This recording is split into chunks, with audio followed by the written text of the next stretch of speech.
Blog Talk Radio. Hello, everyone in the franchise world. My name is Paul Segreto, and this is Franchise Today. Wow, I can't believe we're already into the third week of the year on Franchise Today. And this, of course, is the third part of our marketing series, Promote Your Brand. But before we get into that and talk with today's guest, Steve Baxter, Senior VP of Worldwide Sales at Satmetrix, I'd like to remind everybody about the upcoming franchise events. We have the IFA Convention, February 17th to the 20th, starting off with a tweet up and giving back to the community. For the tweet up, call Jack Monson or Jennifer McDonald and engage one-to-one. They give you more information. It's like we like to refer to as Jack Monson's cocktail party. Also, in line with the IFA convention, I'd like to share some information from the membership committee of the IFA, which I'm a member of, specifically Lane Fisher, the great chair at the membership committee, sent us out a note. Said, as leaders in the franchise community, you no doubt appreciate the need for franchise education and networking to new franchisors. The task of being a good franchisor extends far beyond the legal contracts, and much knowledge, skill, and experience go into good franchisee relations. The IFA is so convinced that new franchisors need this information and opportunity to network with peers that its new member introductory program comes with one free pass to the IFA convention in Las Vegas from February 17th to the 20th. It means new members pay $3,000 for a 2-year membership. And as I said, they get one free pass to the convention in each year of the program, which, by the way, costs non-members $2,250 each to attend. Hopefully we can reach our 2006 all-time high of 1,260 franchisor members by the time of the convention. Really a great opportunity to broaden your horizon. And like I said, trip to Vegas is a couple of $1,000, a little bit of gambling money, but really the IFA experience is priceless. And if you are into partying too, remember what happens in Vegas stays in Vegas. Then in March, we have the Multi-Unit Franchising Conference from our friends over at Franchise Update. That's March 27th to 29th. Then the Franchise Finance and Growth Conference by Franchise Times on April 24th and 25th. Both of those will be in Vegas, so it looks like we'll be going to Vegas 3 months in a row. And then, of course, the IFA Legal Symposium in late May. And talking about events, too, as many know, with the recent merger of Franchise Essentials and Franchise Foundry, Franchise Foundry is now the producer of Franchise Today, and we're really looking to add to the lineups as well as to the overall experience to truly build community and build it throughout the year, even beyond when we're broadcasting.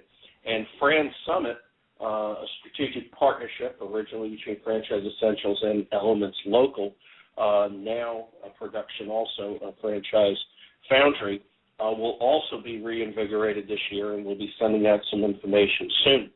And it wouldn't be, I would be remiss in not mentioning that a big part of the development work that we're doing into both of these programs, Franchise Today and Fran Summit, couldn't be done without the assistance of our strategic public relations and marketing partner, the folks at Fishman Public Relations.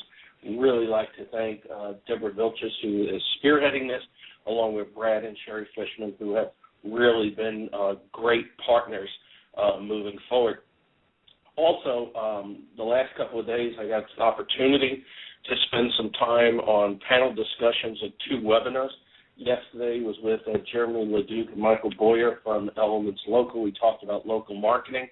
If you'd like an opportunity to listen to that event, I think there's also a PowerPoint presentation. Check out the Elements Local website. Also, the day before, our real good friends over at Franchise Business Review, Michelle Rowan. She had, they had a 3-part series on smart franchise growth, and I was honored to be a panelist along with Michael Mabry of Mooyah Burgers and Fries That was Tuesday. Also on the Franchise Business Review site, you can access all three of those webinars.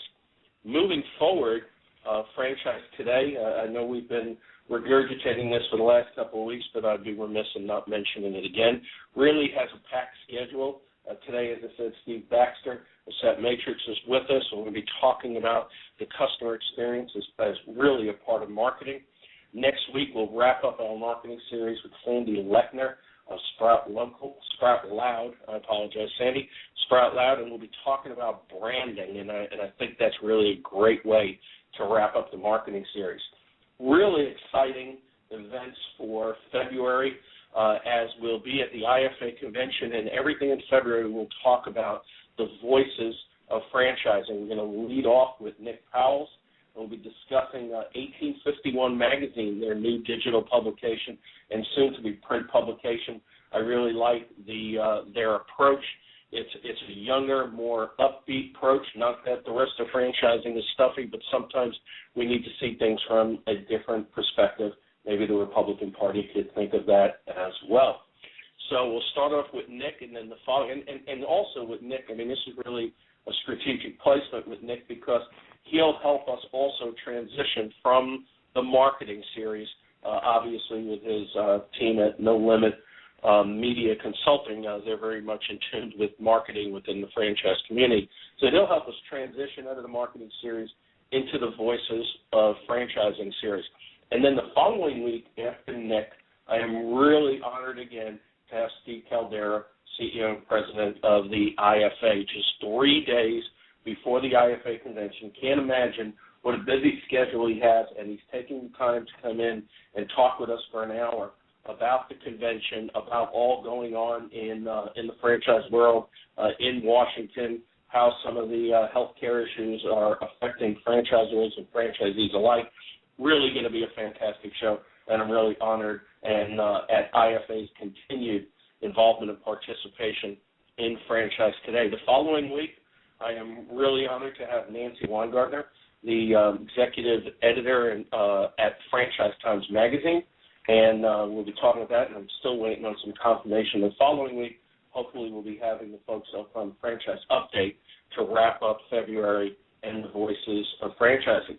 So looking ahead to March we're going to coincide the schedule with the franchise finance, actually with the multi-unit conference, and we'll be doing the last 2 weeks of the month around multi-unit franchising. The first 2 weeks of the month will be about franchise finance. Hopefully we'll have some of the same guests last year, including Ron Feldman of Franchise America Finance. And, the thing is trying to pin everything down with such busy schedules at a busy time of the year is really difficult, but hopefully we'll be able to get that accomplished here real quick and make the formal announcements for March. And then April and May will be our 4th annual legal series, and it will culminate with a recap of the IFA Legal Symposium in late May. Fantastic lineup. We'll be announcing.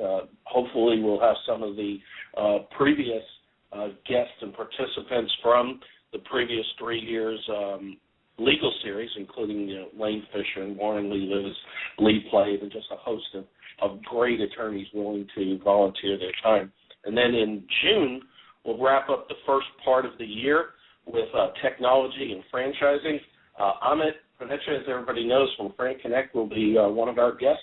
And then we'll wrap up June with couple of segments on franchise development. We'll go into the summer series, which we normally have been on hiatus in the past, but this year we're going to be highlighting and spotlighting, showcasing franchisors, but not from a promotional perspective. It'll be more from best practices, and I've already received commitment for the July 11th show from Dina Dwyer Owens of the Dwyer Group, which I think is just a phenomenal group in franchising. Any of the young franchisors looking to emulate a brand, that's a good one to emulate.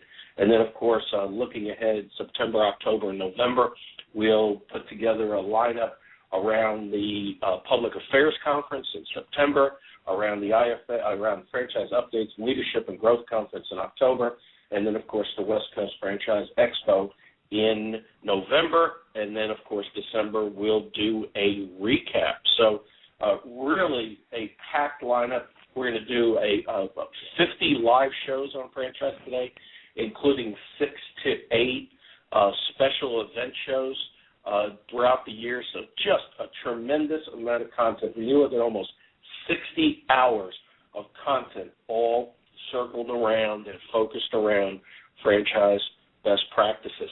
As I said last week, our guest was Jeremy Leduc, and then we did a webinar together this week, and I thank Jeremy for being on.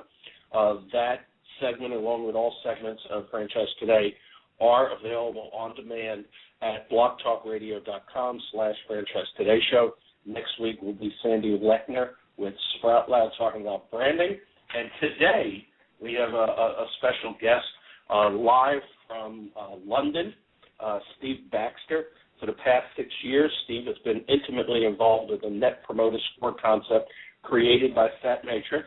He has over 22 years of experience, hard to believe because he doesn't look much older than 22, in the enterprise software industry, the Senior VP of Worldwide Sales at Satmetrix, widely recognized as a visionary and entrepreneur and expert on customer loyalty. He has designed, built, and delivered customer loyalty feedback and retention software to over 70 brands, and get this, over thousands of franchisees.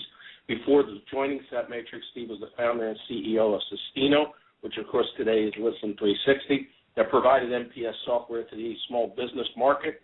Prior to this, Steve was the EMEA Managing Director of CDC Software, a global publicly traded enterprise software company, the CEO of Stonesoft. I hadn't heard of that, Steve. You have to explain that. Stonesoft USA, and held a variety of executive sales and marketing positions early in his career. And I'm really honored that Steve is here because he's regularly invited to be a speaker in the franchising industry. He has a very, very busy schedule. He's delivered keynote speeches to some of the world's largest brands on the subject of customer loyalty, building brand reputation, and the economics of customer centricity.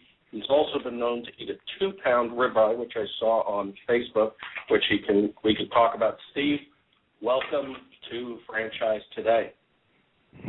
Thank you, Paul. You're such a charmer. You have to be, right? Well, that's fantastic. Yes, and by the way, the steak was fantastic. I'll tell you, it looked good on Facebook. If anybody wants to learn the true art of cooking restaurant steakhouse quality steaks, take a look at Steve's Facebook page, and I think Steve is also the promotional salesman for the Green Egg Barbecue Grill because I'm in the process of buying one. I absolutely am. I'm the promoter of the Big Green Egg.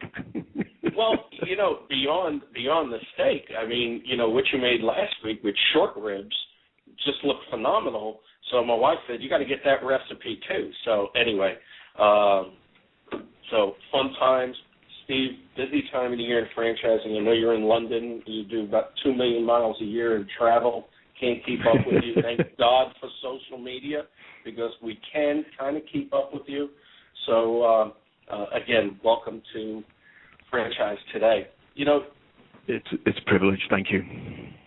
Yesterday we talked, it really is a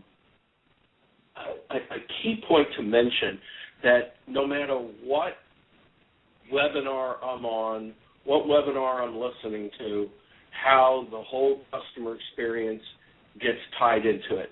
Yesterday we're talking about local marketing, customer experience popped up. The other day we're talking about franchise growth. The customer experience popped up.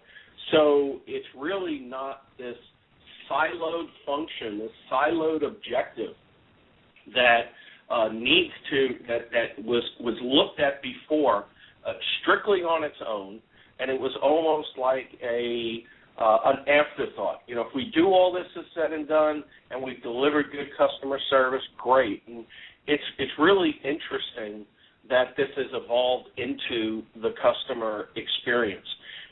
But what's sad is that when I talk to franchisees and their staffs, when we're training them in working with the public or working with clients, and we talk about the customer experience, they say, oh, well, we provide good customer service. And I said, well, explain to me customer service. And they said, well, we treat them well. We answer the phone professionally. We're always smiling. And it always ends with this, Steve. And when they have a problem, we're there to take care of it. And that, to a lot of people, is the customer experience. And basically what I say to them is, well, then basically you're just giving them what they paid for, and you haven't done anything to really make it an experience. So let's start off with that. In your mind, and as you preach it, what is customer experience? Yeah, you're absolutely right, Paul. I mean, this customer experience thing has become completely, it's endemic now. Well, if it's not, it needs to be. It needs to be endemic and part of the DNA of an organization. And you're right. It used to be something that was sort of tacked on at the end. You're right. You make your product, you sell your product, you have a customer walks in, buys it, leave. And then, at some point, as a restaurant, for example, you say, how was your dinner, sir or madam, and you get some nodding heads, and, they leave the restaurant, you think, fantastic, I did a good job.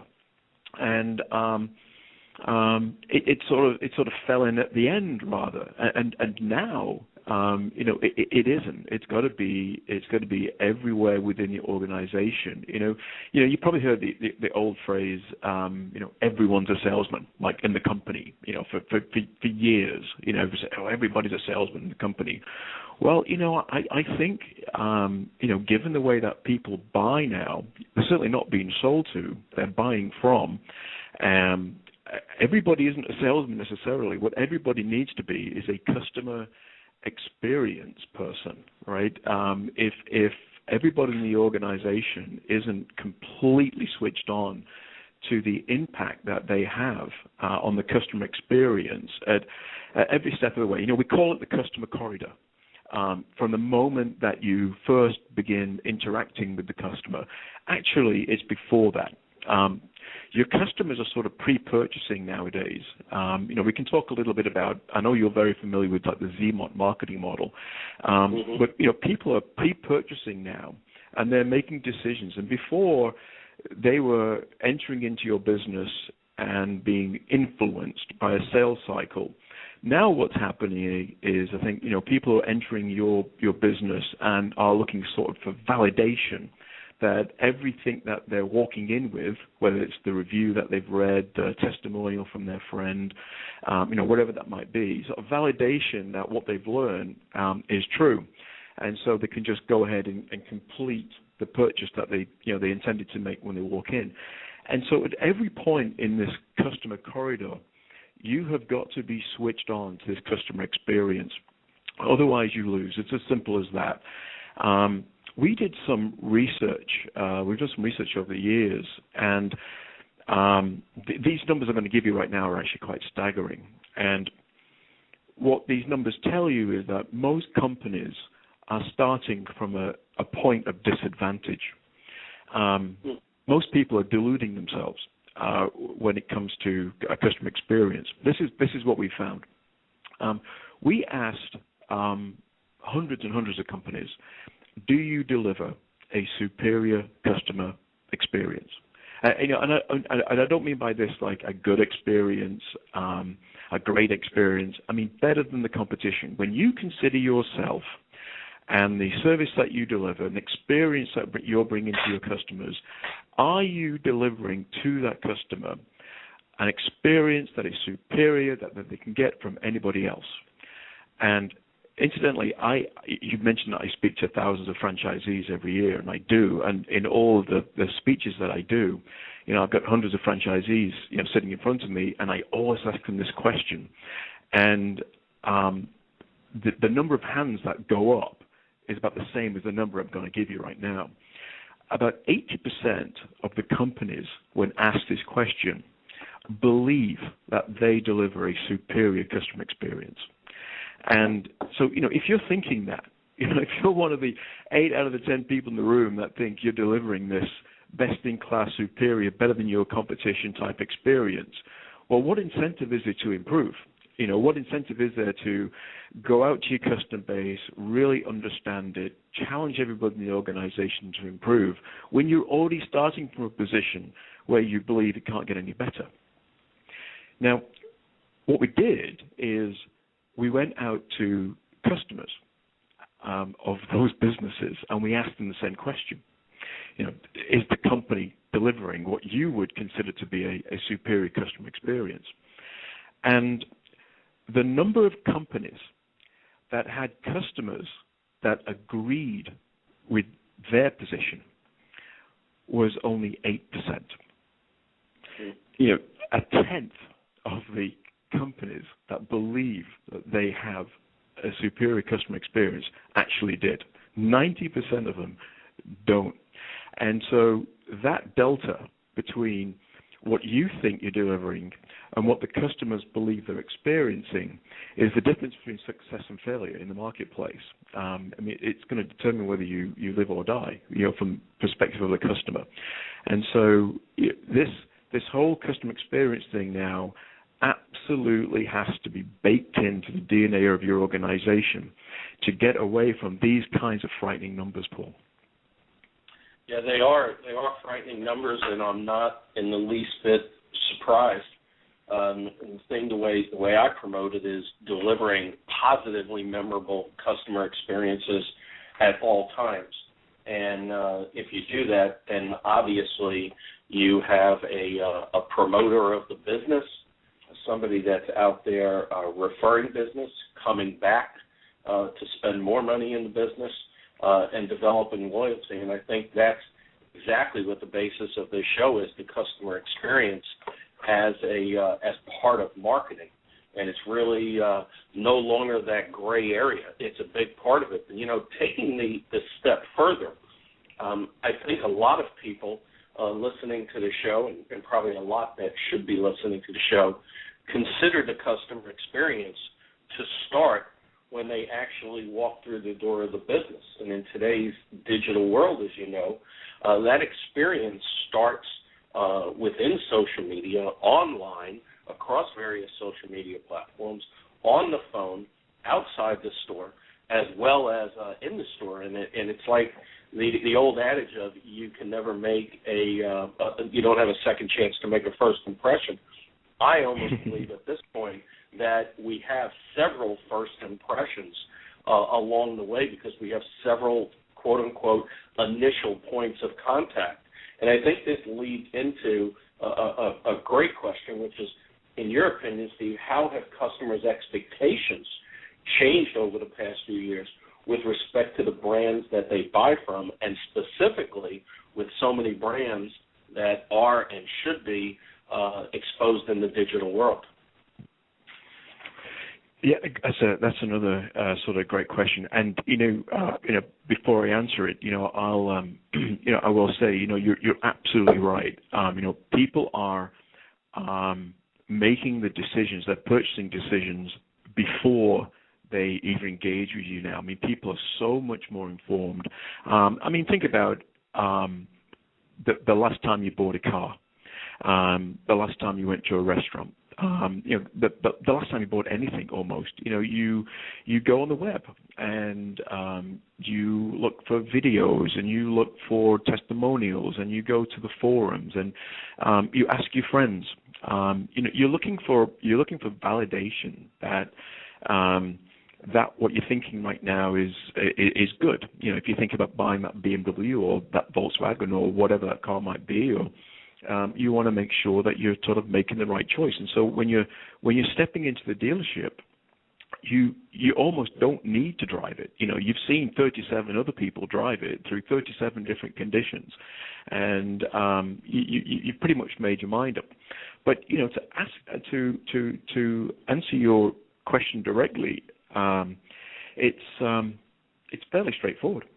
So the first thing, in terms of customer expectations, is the way it's changed is they're expecting an immediate response.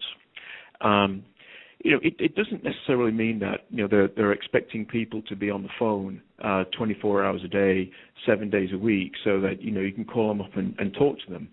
but they do expect you to be immediately responsive. I think a great example of that is a lot of the customer service functions moving to Twitter. You mentioned I fly a lot. I do. I fly about 250 to 260,000 miles on Delta alone, and the @Delta Assist on Twitter is a great example of being immediately available.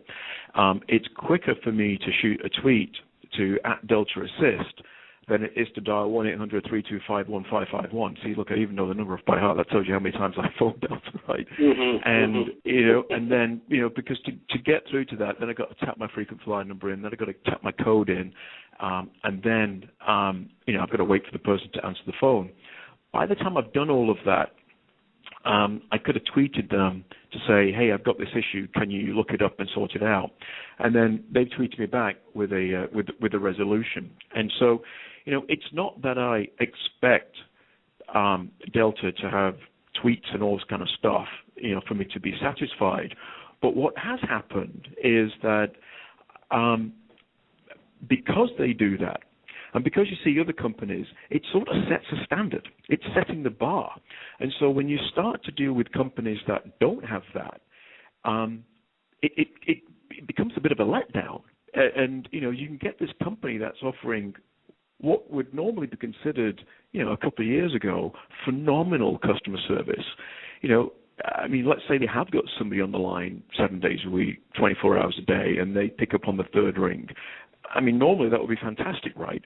But it's looking absolutely prehistoric, compared to something like a tweet directly into customer service.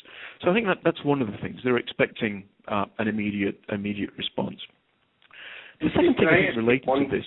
Can I ask you one quick question while you're talking about Twitter? I've had somebody ask, what is your Twitter handle? Steve Baxter 999. Okay, so that's @Steve Baxter 999 on Twitter. Okay, great. Go ahead. Cool. So the second thing is it aligns with this first one, and it's that customers expect to be contacted in the method that works best for them. And so for some people it's tweets, some people it's email, some people it's just on the phone. And so this has created the need for best-in-class companies to create multiple channels of customer service communication. So whatever, you've just got to consider, what's working best for them. I think the third thing in terms of expectation is that they expect, I think people expect more now than just your product. I think when we look at products nowadays, it's pretty hard to differentiate, isn't it? When you look at cars, there's almost like no such thing as a bad car anymore, is there? It's almost there's if you buy a point and shoot camera, if you buy almost like whatever it is, a phone, they're all great products. And so what differentiates you from your competition as part of this is what comes with the package. And maybe it's an emotional connection with the brand. Maybe it's forming a relationship on the customer service. Maybe it's expertise on how to get the most out of your product. And it's how do you communicate all of this stuff in a way that sort of makes sense for the buyer. The fourth thing I think in terms of expectations is really what we just touched on earlier, which is that people are pre-purchasing today. They want information. They want you to be transparent. Okay, they want you to make the process of buying to be as easy as it possibly can be. When I go into a car dealership to buy a car, I'm not going into 5 car dealerships to look at 5 cars necessarily. I'm going into one dealership to see if I'm validated that the decision I've pretty much made is the right one, and I'm going in there. I'm going to buy that car. And really, what I'm doing in the process is I'm walking into that dealership with the information that I know what the invoice is on that car. right? So I'm walking in there, and I'm expecting transparency now in the negotiation that takes place. So, if this salesman gives me a price which is $7,000 more than what the internet says it should be, well, it starts a cycle of distrust. And so what I want is to walk into a business and keep the trust there. And so this transparency, I think is really important. So I would boil this down in a nutshell to three things, Paul. You've got to make it easy, you've got to make it relevant, and you've got to make it right. And you put those three things together, and I think you'll meet the customer expectation that people have today. I couldn't agree more. It's really, as we like to talk about, customers today, consumers today, and the same thing kind of start going over into franchise candidates today. They're more educated, they're more sophisticated, and they're more technologically advanced than ever before. So to our point of talking about the experience starting on social media, they're going to find that information. And to your point about researching the car and finding all this information out there, and which is as important, all the collateral information to keep the customer focused on the brand they're looking at. Certainly being more technologically advanced than ever before plays a big part of it. And today's consumer and investor alike are also more diligent. They're more cautious, but at the same time, they are also more anxious than ever before, and they want to make sure they get the proper value, the right value, if anything, to exceed their expectations. So I think you're spot on that. This is Franchise Today. We're broadcasting live with Steve Baxter, Senior VP of Worldwide Sales at Satmetrix, who's been kind enough to call in live from London. So big time difference here. Anyway, and the show is produced by Franchise Foundry and promoted and marketed by Fishman Public Relations. Steve, we hear a lot about Net Promoter Score, and so many people don't understand what it is. Can you give us a thumbnail definition, if you would? What is a Net Promoter Score? Sure. So the Net Promoter Score is a leading indicator. It's a score. It's a number. Let's break down those three words: net, promoter, and score. So first of all, it's a score. It's a number. And the good thing about numbers is they go up and they go down. And you can benchmark, you can compare. You're getting better, you're getting worse. So it's a number, it's a score, and so it's a great indication of what's happening. So let's describe what's happening. The promoter part. What we're trying to establish is the impact that your customer is having on you. What impact is the customer experience having on you? And we identify that by categorizing your customers into one of three categories. They're either promoters, passives, or detractors. Now, promoters, as the name implies, these are the customers that love you. They like your brand, they like your product, and they're ready to put their trust, their reputation on the line to tell their friends, to tell their colleagues that you're a good company. So they're promoting you. The passives are somewhat on the fence. They're not ready to recommend you, but neither are they ready to sort of stop using you or say bad things about you. Unlike the third category, which is a detractor. Now, detractor, as the name implies, is they're just not happy. And not only are they not happy, they're not happy to the point where they're sort of making it their mission in life to tell everybody how unhappy they are. And what we do to establish this score is we ask a question. And the question is, and I'm sure most people have seen this question, how likely is it that you'd refer us, the brand, to a friend or business associate on a scale of 0 to 10? And detractors are those people who give you a 0 through 6. Passives are those who give you a 7 or an 8. And the promoters are those who give you a 9 or a 10. And quite simply, we take all these responses and we look at the total percentage of promoters and we subtract from that the percentage of detractors. And that number is your score, the net promoter score. So the net part is netting off the promoters and the detractors, right? So the higher the number, the better. Now, the highest this number can be is 100. And that means every one of your customers is a promoter. And what do promoters do? Well, they do 4 things. Promoters come back and they buy from you. The second thing they do is not only do they come back, but they come back and they buy more. You know, so if you're a carpet cleaner, they come back, and the first time you cleaned an area rug, the second time you're cleaning their entire house because you trusted them. You've not spent any more money in sales and marketing. You got the customer coming back, and you've got 3 times more revenue out of them. So they come back. First thing. The second thing they do is they buy more when they do come back.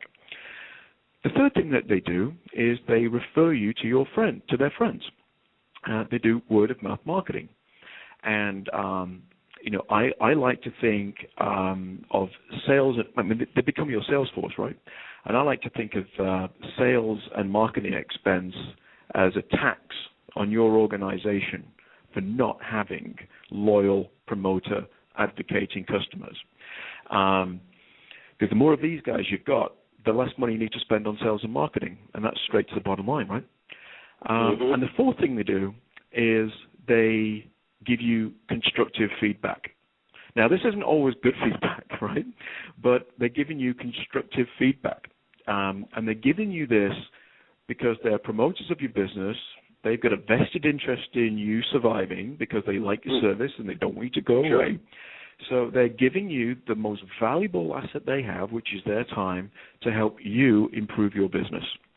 So you take these 4 things that these promoters do for you, and you can see how it adds to the bottom line. And everybody talks about, and everybody understands this in business, that it costs a lot more money to get a new customer than just to keep an existing one. Well, this is the reason why. The reason why, when you go into the detail of this, is because these 4 things occur when you start to create promoter customers like this. And when we look at detractors, what they're doing is not only are they not coming back, but they're telling people how bad you are. And we all know that when you've had a bad experience, or those people have had a bad experience, they tend to tell far more people than those people who've had a good experience. And when we think about our own personal experience, if you were coming to Atlanta, Paul, and you said, where's a great place for a steak? And I said, well, I can think of a couple of places you shouldn't go to. You're certainly going to remember those. And you're going to have to hear from 7 or 8, maybe 9 or 10 people that have a contradictory opinion to me about that steak place before you're prepared to give them a go, right? And so, but if I was to say, here's a fantastic place, Paul, you've got to go here, the chances are you're not going to look at any of the places, you're just going to go along there. And you'll go along your experience and you'll have a great steak.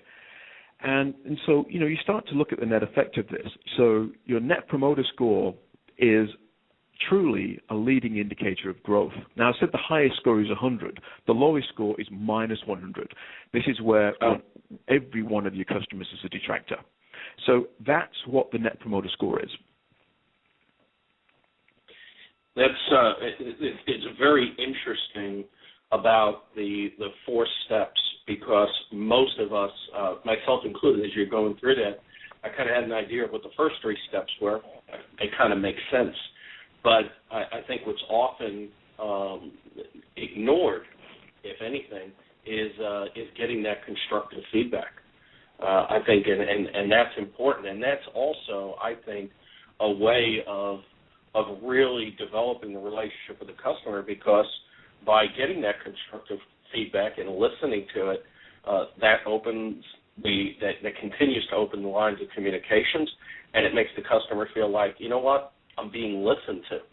And I think that aspect of it is really important, because, again, going back to so many consumer buying decisions being made after exploring the digital space. It's how are brands listening to their customers today, and I think that's really important. So we've seen a lot of brands take their customer experience obviously serious enough to, especially in the past few years, to start investing heavily into understanding what's going on out there, and basically, as I just said, listening to their customers. So how do they differentiate themselves now? If every brand is listening to their customers and reacting, how do you get ahead in today's market? So, it's one thing listening. It's another thing doing something about it. I feel like I'm talking to one of my girls, one of my kids. I have the joy of an 11 and a 13-year-old. It's amazing. Something happens to the ears of 13-year-olds at some point. I'm not sure. She used to listen to me. It's one thing listening. It's another thing doing something about it. It's one thing knowing what your score is. It's another thing knowing why your score is what it is. It's one thing knowing your score is 55. It's another thing knowing how to get it up to 67 or 73, or why is it dropping all of a sudden. And so, over the years, you mentioned in the introduction, I've been doing this for some years now. You're right, I've been involved with Net Promoter for, 6 years now. This will be my 7.5A coming up. And so, wow. Over the years, this has all evolved. And so, when I started bringing Net Promoter into the franchising world, 6 years ago, we knew what we knew. And, back then we were talking about, one or two questions, how likely you recommend us, and then the why question. And then we would look at the why, and we start to look at all the reviews and look at the comments and analyze these and say, wow, this is what people are saying. So we're listening to this, and, we'll go from there. But what we found over the years is that, for anybody who's using Net Promoter right now, they may have experienced this. They look at their score over a year or over a couple of years, and they look at it and go, like, it's not changing. Why is my score not changing? It's neither going up, it's not going down. Or, I've sort of made some of these. I've made all these changes. I've listened to what's being said. I've read all these reviews which are coming in. I'm sort of making changes, but it's not changing my score, and I don't get it. Well, what's happening is that you are not linking a customer's satisfaction with their willingness to recommend. And what I mean by that is, over the years, we've evolved Net Promoter to be more than just one or two questions. Now, an ideal Net Promoter discipline is between 5 and 8 questions. And what you're asking is the likelihood to recommend question, and then you're asking satisfaction questions, such as, how satisfied are you with the cleanliness of the lockers? How satisfied are you with the friendliness of the staff? How satisfied are you with the value that you're receiving? How satisfied are you with the professionalism? And on a scale of 0 to 10, you're also gauging the satisfaction. And then what you do is you're sort of correlating the importance, the satisfaction that people have with their recommend score. And from that, you can quite easily see, okay, look, everybody's talking about price, but it isn't a driver of the recommend score. So, if we keep focusing on price here, if the two things that people are talking about is price and professionalism, it doesn't mean to say that if you bring down the price, people will accept a lower level of professionalism or the same lack of professionalism that you're showing. Or if you simply increase the level of professionalism, people will be prepared to accept these higher prices. There's no link there. And so what we've learned over the years is how to correlate people's satisfaction with certain things against the willingness to recommend. And so this is what's driving action. So we've learned to really evolve these Net Promoter programs over the years. And so what makes a difference out there is, those brands who are just asking a couple of questions are getting one result. Those brands that are going a step further and asking 5 to 8 questions and then linking those satisfaction scores with that willingness to recommend, they're getting a completely different result, and they're seeing their scores change because they're focusing on the things that really make a difference to the customer. That was probably a longer answer you're looking for, but that's what's happening. That's what we're seeing. I think it's just very typical throughout, franchising and business in general. It has to evolve. Things have to evolve, especially as we've come through such a bad economic situation, one of the worst that this country has seen in a long, long time. So staying on top of this and evolving with it, especially as consumers are also changing, and I think will continue to change. I think the more we're front and center with the millennials, I think you'll probably see even more changes coming. So, you've been very instrumental in bringing NPS into the franchising space, probably 6 years or more. And of course, that's all about getting customers to promote the brand. And hearing what you're saying is, that's just not enough anymore, correct? Well, you're right. It isn't enough, just to promote the brand. What we've got to do is understand precisely, what is driving people's willingness to recommend, and use this insight to turn that into action and drive operational change within the organization. It can't just be another way of marketing or promoting yourself. I mean, it's important. What it's about, if we look at brand awareness, promoting the brand, it's a two-way street. Brand awareness and brand loyalty go absolutely hand in hand, and so using NPS just to promote your brand isn't enough. It should be used to create stimulus to improve brand loyalty as well within your customer base. And that's very simple to do, actually, because what you're doing is you're getting all this feedback. You're identifying who your promoters are. You're identifying who your detractors are. And then from that, then you can open up lines of communication with your customer base, which is segmented based upon their sentiment. And, one of the ways that you create brand loyalty is continued connection to your customer.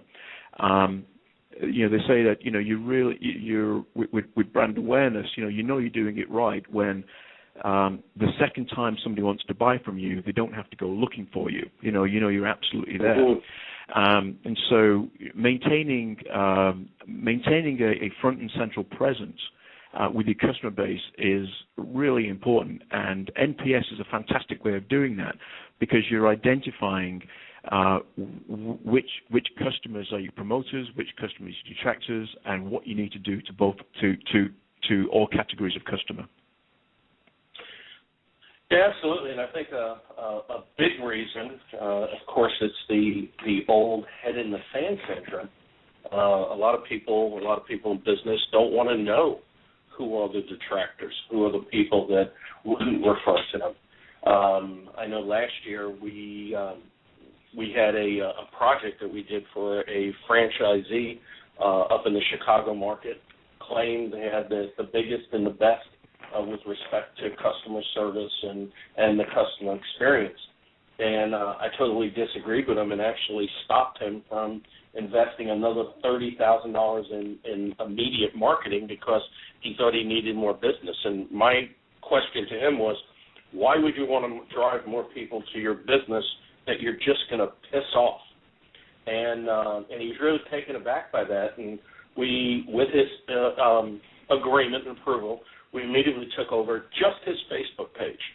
And we just asked the question, tell us.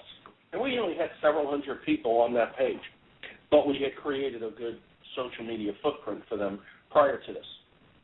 So we asked the question, what did you like about us in the past year, but more importantly, how could we improve? Just a very simple question. And I'm going to tell you, Steve, it was like a stock market, ticker. I mean, just one after the other, some good, some bad. And the things that came out that were bad were cleanliness, rude employees, just a host of different things that don't cost a lot of money to correct, certainly a lot less than throwing $30,000 at marketing. It identified the need to really train the staff on customer experience and delivering positively memorable customer experience at all times. We actually had customers, like you had said, it's not enough just to listen, but you have to take it a step further and you have to look towards operational changes. And he did that. The franchisee did that. And we actually had customers that would go to the location and report back on Facebook that we were doing what we said we were going to do. And it was really remarkable. The long and the short of it is we doubled the number of likes within 30 days. We saw a reach go from 4,000 to 44,000 on Facebook in a month, and we saw an increase in sales. Not a single dollar more was spent on marketing. And this is to your point of getting them to come back and getting them to buy more. We saw an increase over 50% in 1 month just from that one program. And this guy went kicking, and he stood at the annual conference in October. And his exact words were, I got to tell you, he's telling the franchisees, he got to tell you, I thought Paul Segreto was picking on me when he was pushing this, but I went kicking. I went, pulling back as much as I can, but I listened and I followed through, and my sales are up over 50% year over year without spending an additional dollar in marketing. So to that point, the customer experience is a huge part of marketing today. Yeah, you mentioned about spending no more in marketing. It comes back to what I said a second ago. I truly believe this, that sales and marketing expense, or let's say marketing expense, right? Sales and marketing expense is a tax on your organization for not having promoter, loyal, advocating customers. That's recommending your brand to somewhere else. For every penny that you have to spend to make up, for not having that, that's basically a tax on your company. It was interesting, because I'm not a huge Microsoft. Well, I'm just not a Microsoft fan, right? Everything I've got is Apple, and I've got a friend of mine who is real Microsoft fan. We were having a chat the other day, and we got into this debate about Windows Mobile 8. He's the only phone I've ever seen with it. He's got the one. He's got the one phone that somebody's bought. I mean, maybe they sold loads. I have no idea, but he's got one and he loves it. And I said, I've not seen this, and I looked up how much Microsoft, because I'd seen a few ads for this stuff, right? And I looked up how much Microsoft had spent, over the Christmas period. And the source I read said that Microsoft had spent about $1.5 billion. I mean, maybe this $1.5 billion. I mean, it's almost unfathomable, right? That their marketing campaign over this whole Christmas period was about that sort of money, right? And you think, and I'm like, how many Microsoft Surface tablets have I seen in the wild? None. How many Microsoft Windows 8 phones have I seen? I've seen one, my friends, right? And I think I saw you remember the Zune? I think I saw one of those about 7 years ago. Yeah. And so, you look at how much Microsoft is spending on this stuff, and you can't help but think, compared to, say, Apple, it is an amount of money that they have to spend to make up for all of the word of mouth that Apple has from their loyal customer base. So it is essentially a tax on them to make up for not having the same kind of customer base that Apple has. That's really interesting. So I guess the $1 million question here, or in this case, the $1 billion question, In your opinion, Steve, is traditional marketing dead? Are we saying now that everything depends on what customers are saying about the brand? No, I don't think traditional marketing is dead at all. I think the model has changed because let's look at traditional marketing. What is the traditional model of marketing? The traditional model has stimulus, a first moment of truth, and a second moment of truth. So the stimulus is you see an ad in the paper, you hear a radio ad, you see something on television, something that sort of stimulates a desire to look further into this, right? Mm-hmm. Traditionally, the first moment of truth, let's use our buying a car analogy, right? Our car as an example. So then the first moment of truth would be, going into the car dealership and you speaking to the sales rep and maybe taking a test drive, and all along the way, what you're doing is gathering an impression. So you get a first impression when you walk into the dealership. You get a first impression when you meet the receptionist, when you meet the sales rep. You get a first impression when you drive the car. All of these things add up, and you're being sold to. It's a selling experience. And let's say you go ahead and you buy the car. The second moment of truth is when you get the car home and you've driven it and you're sitting there and it's just you and your car. We are biologically compelled to share at that point forward, and for various reasons. One could be that you're the Jones that you want people to come up with. Look at me, I've bought my BMW. Aren't I great? It could be that you just want validation, that you've made the right choice. This has been a very difficult experience for you. You're spending a lot of money. Did I make the right move? It could simply be that you've been saving up forever, and you've made the right decision because you've been saving up for it. You sort of want some, just to share. Look, I did it. I'm proud. They're all great reasons, but you can share that. Okay, that's the traditional. But it doesn't really go anywhere, right? Because all of that was just maybe like telling your neighbor over the fence, or telling your family over the phone, or showing your friend, when you drive around to their house. That's the traditional model.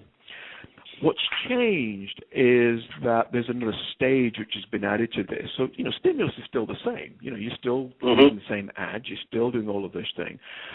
But what happens next is that as you start to read the stimulus, you see the BMW ad, you see the Audi ad, whatever, you think, this is a cool car. I want to find out more. And so you search it. And the second biggest search engine behind Google is YouTube, right? So you do a search and you see some videos of it driving through snow and driving through down the interstate, and you see all of these things. You see all these reviews online. You post a thing on Facebook, say, hey, I'm thinking about buying a BMW. What do you think? You get all of this input. And we call this a zero moment of truth because you're actually not interacting with the company or the business. Nobody's creating a first impression. You're not there yet. And so and you can do all the comparisons. You can go onto the website. You can do a build your own. You can compare your BMW with the Audi. You can do all of this stuff. And you can look at the price and you can think, you know what, I can afford it. If I get this thing for what the internet says I can get it for, I can afford this car. And then you fill out your online if you're going to get a loan, you fill out your online application. You get approved by your credit union or whatever, and you are walking into that showroom armed and dangerous. And you go in, and you actually probably know more about that car than the salesman. And you move from a mode of, in the traditional model of having these sort of impressions being created, to one of everything being validated. So you're walking into the dealership and sort of validating, is this the place that I want to buy from? Is this the person I want to buy from? Is this the price that I think I should be paying? So you're validating all of this thing. So this is the first moment of truth. And basically the people selling you the car, the only thing they can do at this point is mess it up. And so it's not so much changed the traditional marketing model, but it's certainly changed the traditional selling model in that particular case. And then the second moment of truth is the same, right? You take the car home, you've driven it, and now you're biologically compelled to share. But where are you sharing it now? You're sharing it on Facebook, on Twitter, you're taking a video of it, you're taking a photograph of it, you're using Instagram, you're doing all of these things, and you post that. And what's happening is this. all of this content that you're creating, and it truly is content, that's the way you need to think about it, is actually creating two things. First of all, it's creating more YouTube videos, it's creating more of everything, so it's actually creating more zero moments of truth. It's just one more video for somebody else to look at which says, this looks like the car I want to buy. So you're creating more zero moments of truth. And the other thing is that you're doing is, because you're creating much more content on the web, you're creating much more brand awareness, you're actually creating more stimulus. So you're making it easier for potential buyers to find the brand. And so you now have this closed loop of marketing taking place, which makes it a whole new world from a marketing perspective. So you still have to do somewhat traditional things in the process. You still got to create stimulus. You still have to have, brochures and all of these things. You're doing it a slightly different way. But the traditional marketing certainly is not dead. But the model in the way that we market and we interact with people certainly has changed. It definitely has, and we've gone over our allotted time. So our live people have dropped off, but of course, this will all be available in its entirety on the replay on demand. And it was such compelling information and so important that I just felt I didn't want to interrupt you. But I definitely appreciate you being here today, Steve. How could people learn more about you and your product? You can go to Satmetrix.com, and you can email me directly at steve.baxter@satmetrix.com, and everything you want to know, we will answer. Yeah, and certainly on Twitter at SteveBaxter999. I will not forget that. Steve, again, thank you so much for being my guest, especially across various time zones and miles. I feel like we were sitting right next to each other. It was great. Great. Thanks, Paul. Next week, my guest is Sandy Lechner from Sprout Lab. We'll be talking about branding and specifically about branding in the franchise world and franchise environment. Until next week, my name is Paul Segreto, wishing you the best, the very best, in this great thing we call franchising.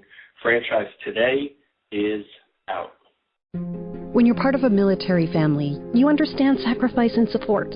So at American Public University, we honor your dedication by extending our military tuition savings to your extended family. Parents, spouses, legal partners, siblings, and dependents all qualify for APU's preferred military rate of just $250 per credit hour for undergraduate and master's level programs. American Public University, value for the whole family. Learn more at apu.apus.edu/military.